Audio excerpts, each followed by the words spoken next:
देखेंगे भारत के क्षेत्रफल, आकृति, कर्क रेखा और भारत के मानक समय के बारे में। तो दोस्तों सबसे पहले हम देखते हैं भारत का क्षेत्रफल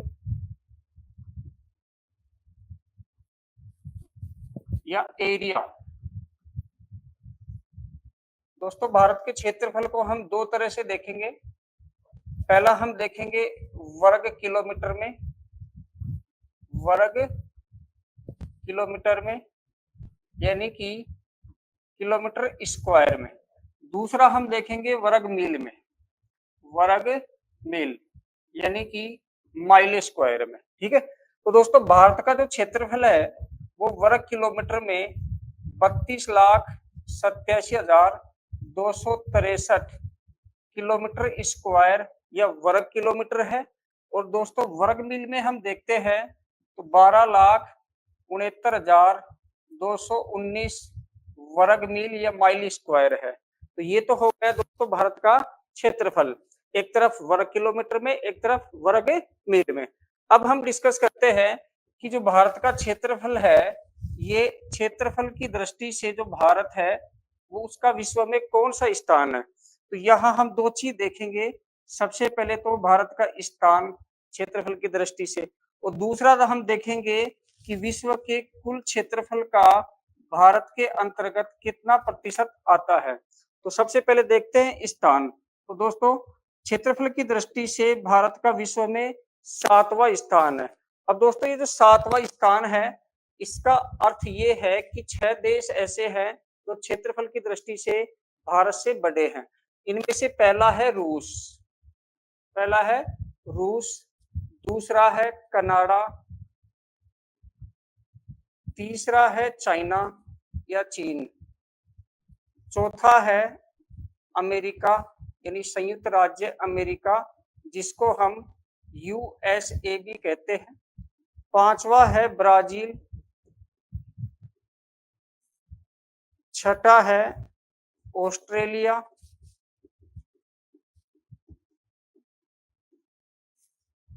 सातवां है भारत। यहां तक तो दोस्तों आपको पता भी होगा, ये चीजें कोई हाई फाई चीजें नहीं है, बेसिक बातें हैं। 7वां स्थान भारत का है, 6 ये भारत से बड़े देश है।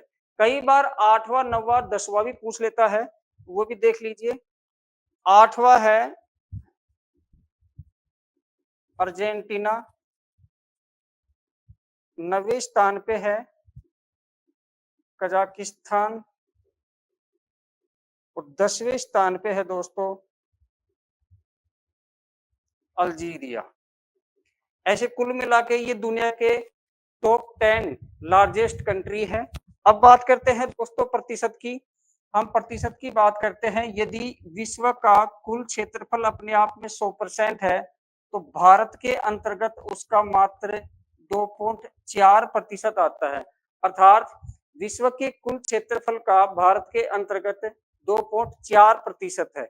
इसको हम ऐसे भी कह सकते हैं, इसको लगभग 2.5% मान के चलो। इसको हम ऐसे भी कह सकते हैं कि 1/40, यानी विश्व के कुल क्षेत्रफल का अगर 40 भाग किया जाए तो उसमें से 1 भाग किसका है, भारत का। तो ये तो हो गई दोस्तों क्षेत्रफल की बात। अब इसी में हम आगे डिस्कस करते हैं भारत क्षेत्रफल।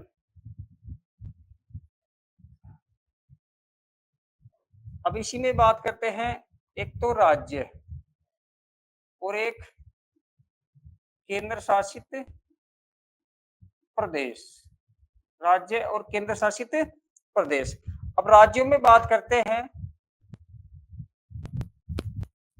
बड़े राज्य यानी क्षेत्रफल की दृष्टि से बड़े राज्य कौन से हैं और छोटे राज्य यानी छोटे राज्य कौन से हैं। अब बड़े में दोस्तों सबसे पहला है राजस्थान। भारत का क्षेत्रफल की दृष्टि से सबसे बड़ा राजस्थान जो राज्य है वो है राजस्थान। दूसरा है मध्य प्रदेश, मध्य प्रदेश। तीसरा है महाराष्ट्र, महाराष्ट्र। और जो फोर्थ है वो है उत्तर प्रदेश, उत्तर प्रदेश। इसी प्रकार से हम देखते हैं छोटे राज्यों में सबसे पहला है गोवा। सबसे छोटा भारत का जो राज्य है वो है गोवा। दूसरा है सिक्किम। सिक्किम। तीसरा है वो है त्रिपुरा। त्रिपुरा। और चौथा है वो है मिजोरम। मिजोरम।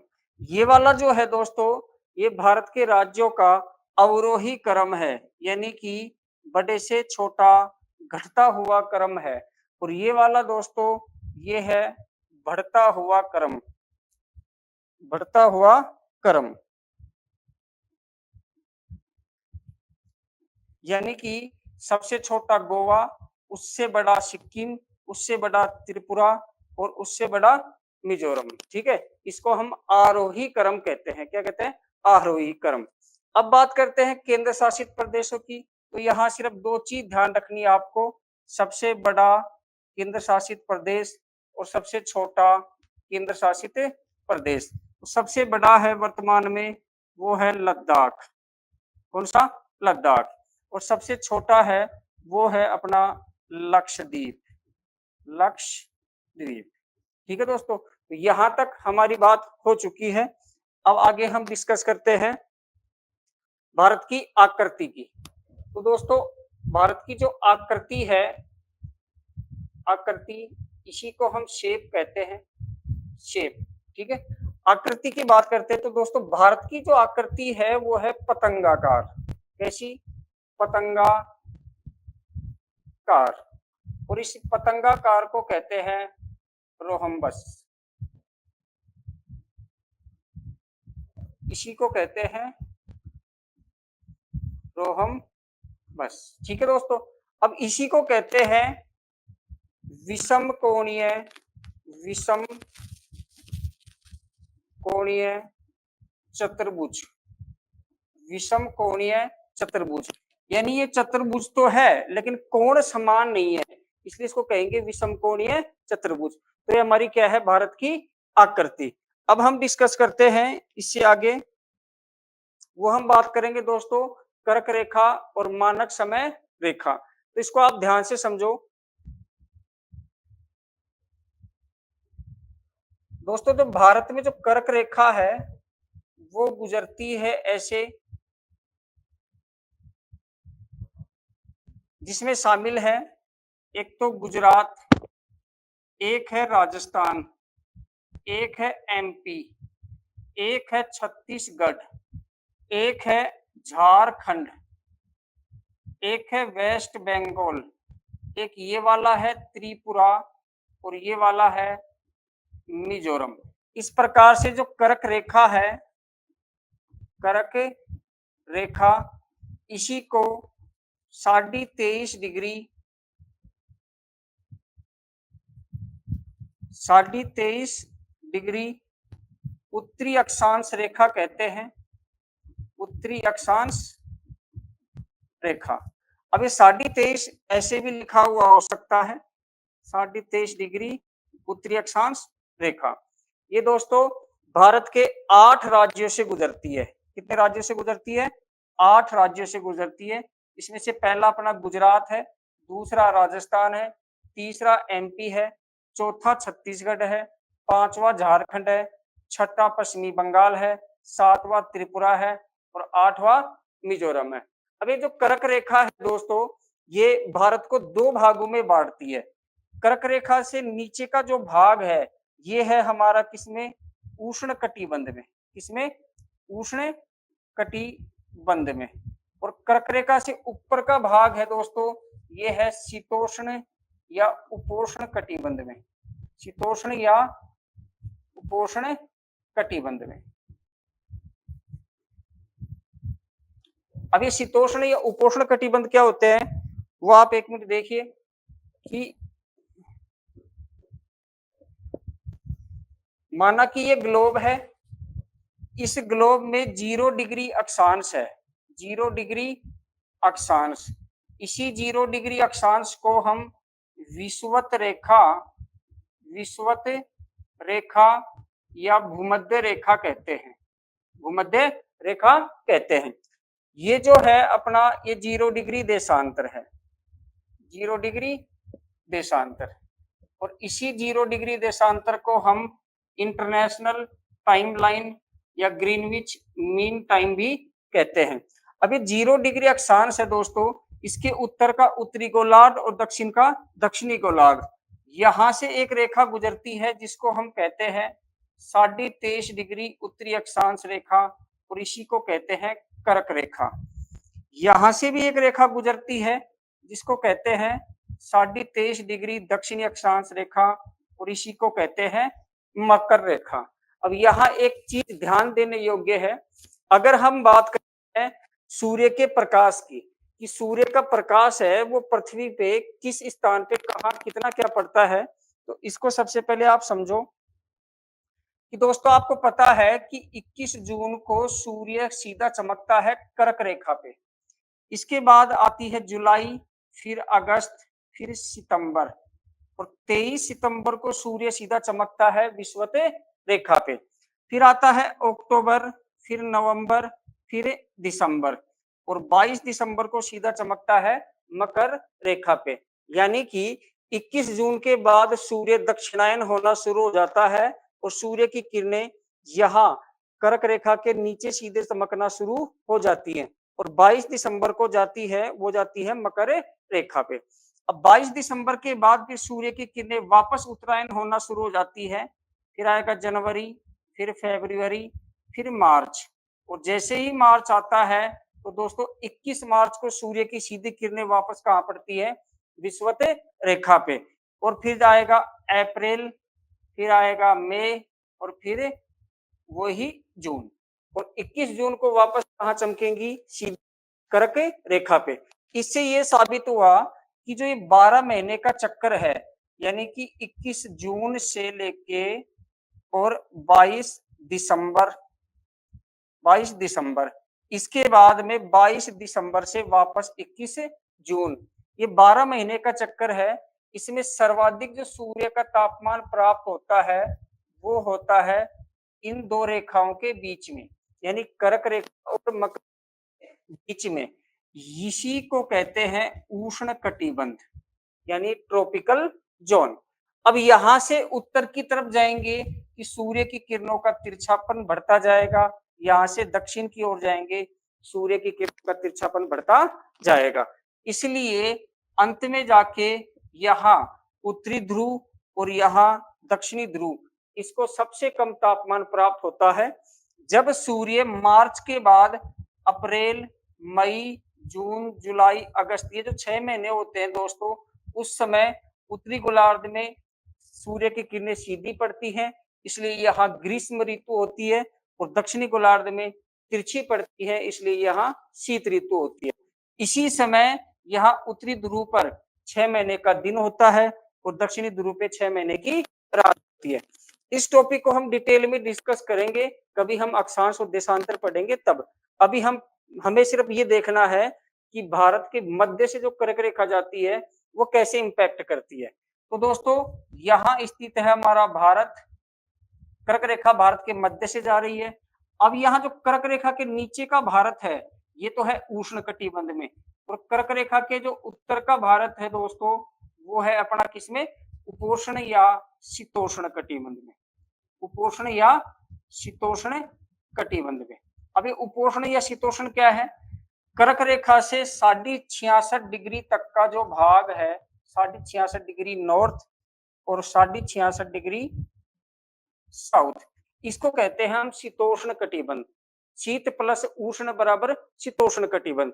लेकिन जस्ट उष्ण कटिबंध के बाद वाला 23.5 से और 45 तक, और 23.5 से 45 तक, इसको कहते हैं दोस्तों हम उपोष्ण कटिबंध। उष्ण का उप प्लस उष्ण बराबर उपोष्ण कटिबंध। ठीक है, तो भारत का ये वाला भाग उपोष्ण या शीतोष्ण कटिबंध में और ये वाला उष्ण कटिबंध में। अब हम वापस आ जाते हैं उसी मैप पर। तो इतनी बात आप समझ गए होंगे। अब कई बार देखो दोस्तों बहुत बेसिक से क्वेश्चन आते हैं कि निम्न में से भारत का कौन सा राज्य उष्ण कटिबंध में स्थित नहीं है। अब इसमें से 3 ऑप्शन तो होंगे ऐसे जो इस कर्क रेखा के साउथ के हैं, और एक ऑप्शन ऐसा होगा जो कर्क रेखा के नॉर्थ का है। जैसे मैं आपको बताता हूं कि निम्न में से एक क्वेश्चन देखिए आप,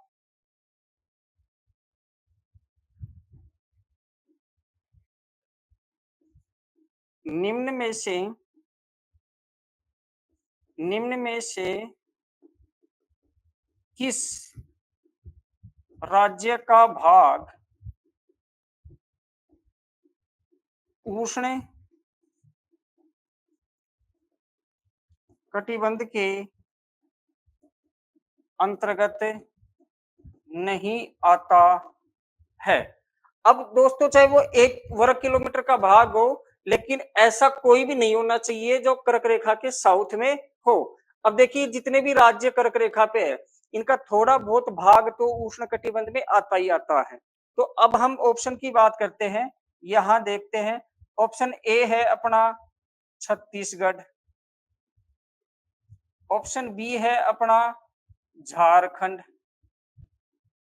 ऑप्शन सी है अपना पश्चिमी बंगाल और ऑप्शन डी है अपना मेघालय। तो ऐसे आप देखो कि दोस्तों कि इस प्रश्न का जो आंसर होगा वो होगा मेघालय। वो क्यों? क्योंकि मेघालय कर्क रेखा से ऊपर कहाँ है? यहाँ स्थित है। तो कौन से कटिबंध में आ गया? उपोष्ण या शीतोष्ण कटिबंध में। ठीक है, अब हम आगे डिस्कस करते हैं थोड़ा सा और।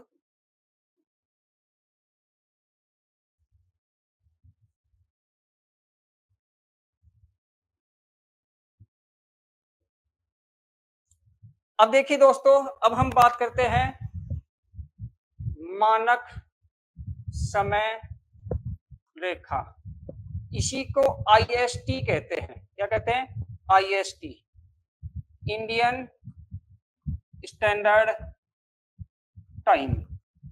इंडियन स्टैंडर्ड टाइम आप सभी को पता है,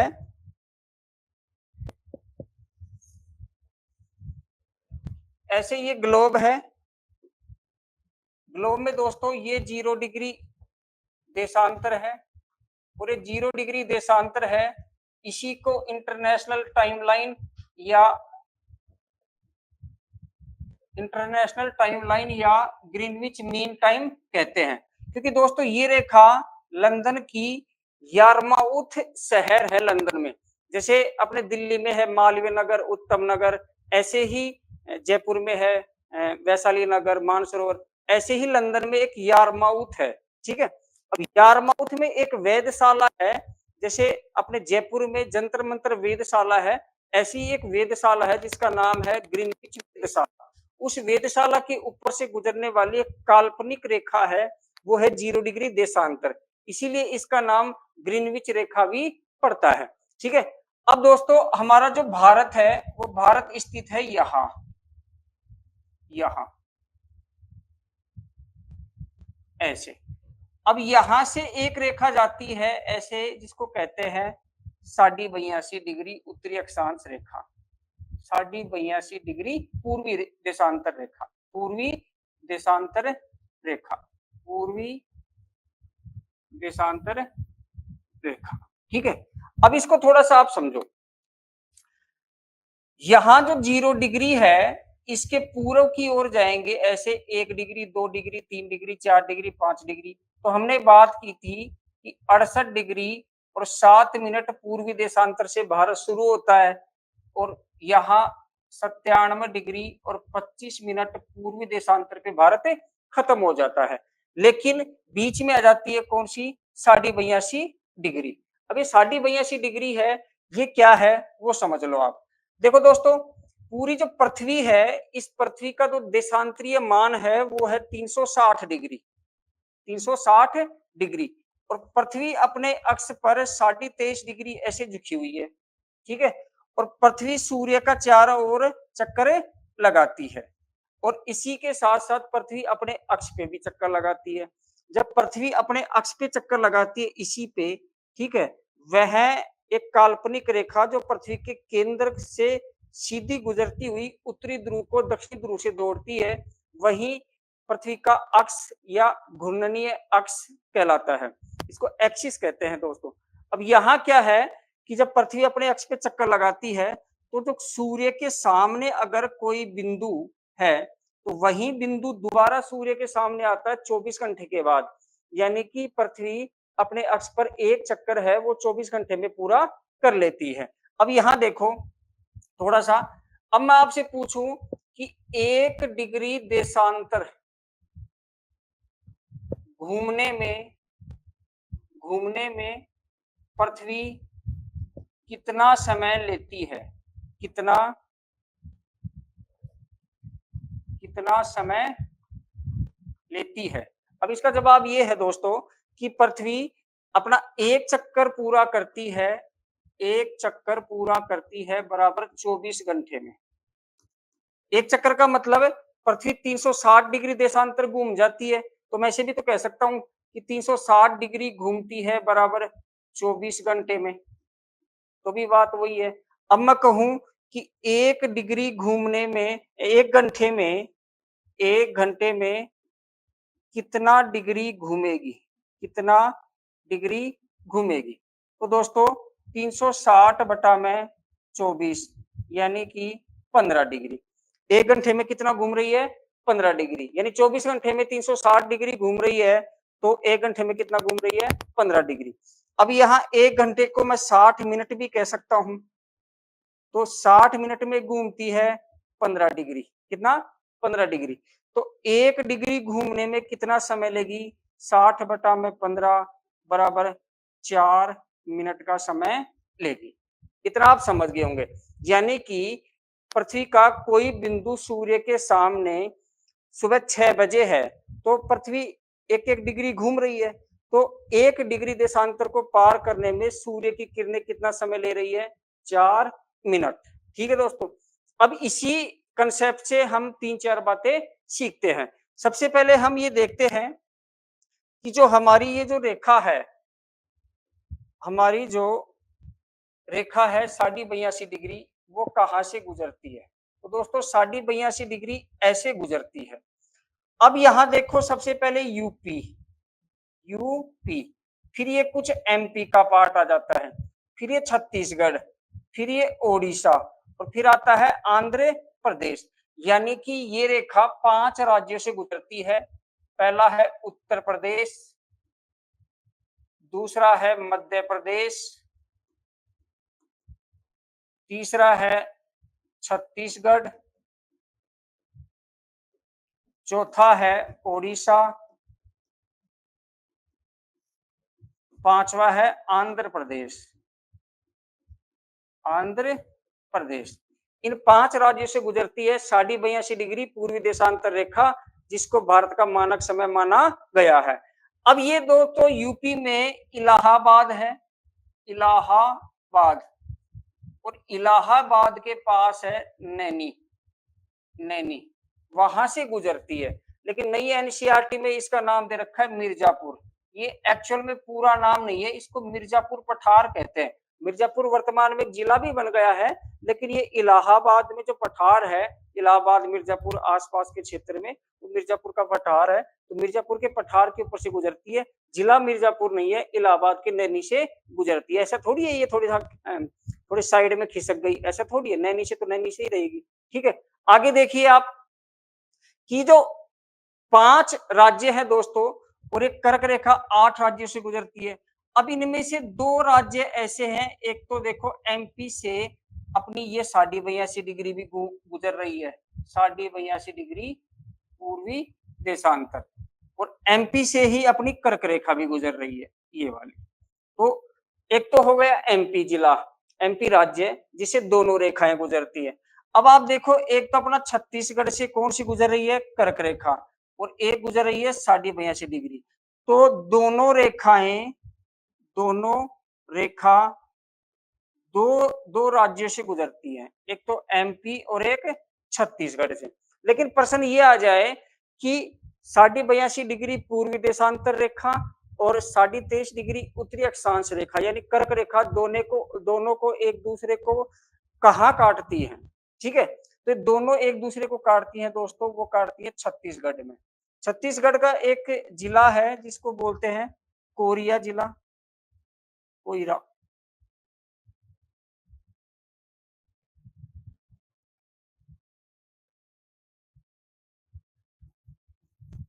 कोरिया जिला। ठीक है दोस्तों, यहाँ एक दूसरे को ये क्या करती है, काटती है। तो अब इसको हम थोड़ा सा आगे और डिस्कस करते हैं वापस। अब दोस्तों ये जो ग्रीनविच रेखा है, यानी कि ग्रीनविच रेखा, ये बात हमने जान ली कि प्रत्येक 1 डिग्री क्रॉस करने में हमारी जो सूर्य की किरणें हैं वो 4 मिनट का समय लेती है, या प्रत्येक 1 डिग्री देशांतर घूमने में जो पृथ्वी है वो भी 4 मिनट का समय लेती है। तो मैं ये कहूं कि जो ग्रीनविच मीन टाइम है, यानी कि जब सूर्य की किरणें इस रेखा पर सीधी होती है तब बजते हैं 12 AM, 12 PM,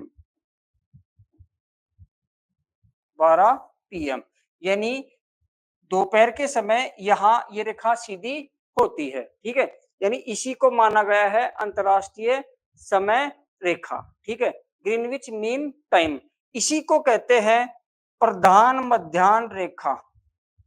प्रधान मध्याह्न रेखा।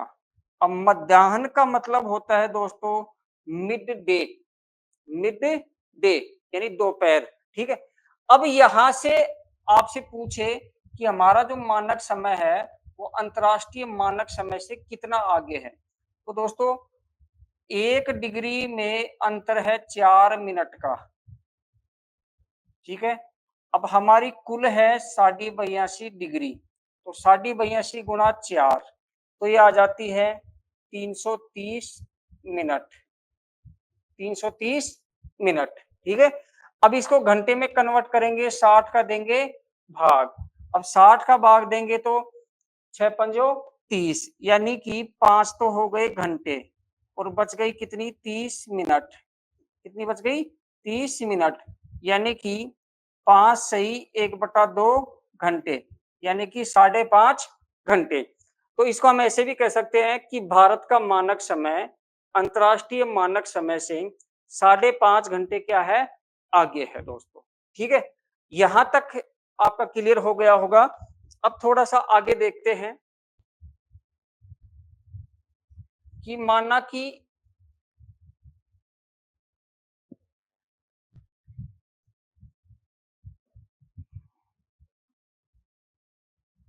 ये तो हमारा है पश्चिमी बिंदु, तो 68 डिग्री 7 मिनट पूर्वी देशांतर पे है, और ये हमारा पूर्वी बिंदु जो 97 डिग्री 25 मिनट पूर्वी देशांतर पे है। यहाँ हम एक लाइन खींचते हैं दोस्तों। तो हमने बात की थी कि इन दोनों के बीच में जो देशांतरीय अंतर है, यानी ऐसे कितने देशांतर यहाँ गुजरते हैं, तो देशांतरीय अंतर हमने बात की थी 29 डिग्री 18 मिनट, या लगभग 30 डिग्री देशांतर का क्या है, अंतर। अब प्रश्न ये उठता है कि डिग्री का अंतर तो 30 डिग्री आ गया, लेकिन समय का अंतर कितना है, तो समय का अंतर निकालने के लिए 30 डिग्री गुणा 4, क्योंकि 1 डिग्री क्रॉस करने में सूर्य की किरणें लेती है कितना, 4 मिनट का समय। तो 30 गुणा 4 बराबर 120 मिनट, और इसी 120 मिनट को हम घंटे में कन्वर्ट करते हैं तो 60 का क्या देंगे, भाग, तो ये आ जाते हैं 2 घंटे। इससे ये साबित हुआ कि यहाँ यदि सूर्य उदय सुबह 6 बजे होता है तो यहाँ सूर्य उदय होगा 8 बजे, यानी कि यहाँ अगर कोई घटना घट रही है तो इसके 2 घंटे बाद यहाँ होगी। जैसे सूर्य उदय पूर्वी दिशा में होता है, तो मैंने आपको पिछली क्लास में बताया था कि यहाँ जो पूर्वीतम बिंदु है वो है डोंग, और डोंग में सनराइज पॉइंट है। ठीक है, अगर डोंग में किसी दिन प्रातः 7 बजे सूर्य उदय होता है तो उसी दिन यहाँ गुहार मोती में कितने बजे होगा, गुहार मोती में कितने बजे होगा, तो 7 में क्या जोड़ देंगे, 2 घंटे, तो आ जाएगा 9 बजे। ठीक है, अर्थात आपसे पूर्व का देके पश्चिम का पूछे तो 2 घंटे क्या कर देंगे, प्लस कर देंगे। अब यदि ऐसे पूछ ले कि किसी दिन गुजरात के गुहार मोती या भारत के पश्चिमी बिंदु पर सूर्य उदय 6 बजे हुआ तो उसी दिन पूर्वी बिंदु पर कब हुआ, तो 6 में से घटा देंगे 2, तो 4 बजे सूर्य उदय हुआ। यानी पश्चिम का देखिए, यदि पूर्व का पूछे तो 2 माइनस कर देंगे। अब इसी प्रश्न को किसी अन्य तरीके से भी पूछा जा सकता है। जैसे ये भारत है, माना कि कोई भी ले लो आप लोकेशन, आपसे ये कहे कि कोई शहर 70 डिग्री ईस्ट पर स्थित है और कोई दूसरा, ये शहर ए है, कोई दूसरा शहर है बी, ये है 78 डिग्री ईस्ट पर। तो पहला प्रश्न तो ये है कि दोनों के मध्य, ए और बी के मध्य समय का अंतर बताइए। तो दोस्तों 70 और 78, तो बड़ा क्या है 78, छोटा क्या है 70, तो देशांतर का अंतर कितना आ गया 8 डिग्री। तो पहले तो आप ये ध्यान रखो, देशांतर का अंतर कितना है 8 डिग्री। 1 डिग्री में अंतर आता है 4 मिनट का, कितना 4 का, तो 4 4 4 4 4 ऐसे 8 डिग्री का कितना हो जाएगा गुना 4, 32 मिनट। तो एक आंसर तो ये आ गया अपना कि दोनों के मध्य कितना समय का अंतर है 32 मिनट का। अब दूसरा प्रश्न देखो कि यदि किसी दिन शहर बी में सूर्य उदय 7:30 पर होता है, 7:30 AM पर, उसी दिन शहर ए में सूर्य उदय कब होगा? ये निकालने के लिए आपको क्या करना पड़ेगा, 7:30 में से कितना जोड़ना पड़ेगा 32 मिनट, तो 7:30 प्लस में 32 मिनट, तो कितना आ जाएगा 8:02, यानी 8:02 में सुबह यहाँ ए शहर में सूर्य उदय होगा। दोस्तों उम्मीद करता हूँ ये लेक्चर आपको पसंद आया होगा। ऐसे बहुत सी बातें हैं बताने के लिए, लेकिन मैं चाहता हूँ इसको भारत का भूगोल ही समझा जाए। अगर मैं इसको यूनिवर्स की या ब्रह्मांड वाले टॉपिक की बात करता हूँ, अक्षांश देशांतर की बात करता हूँ, तो इसको और ज्यादा डिटेल में हम डिस्कस करेंगे। थैंक यू, धन्यवाद।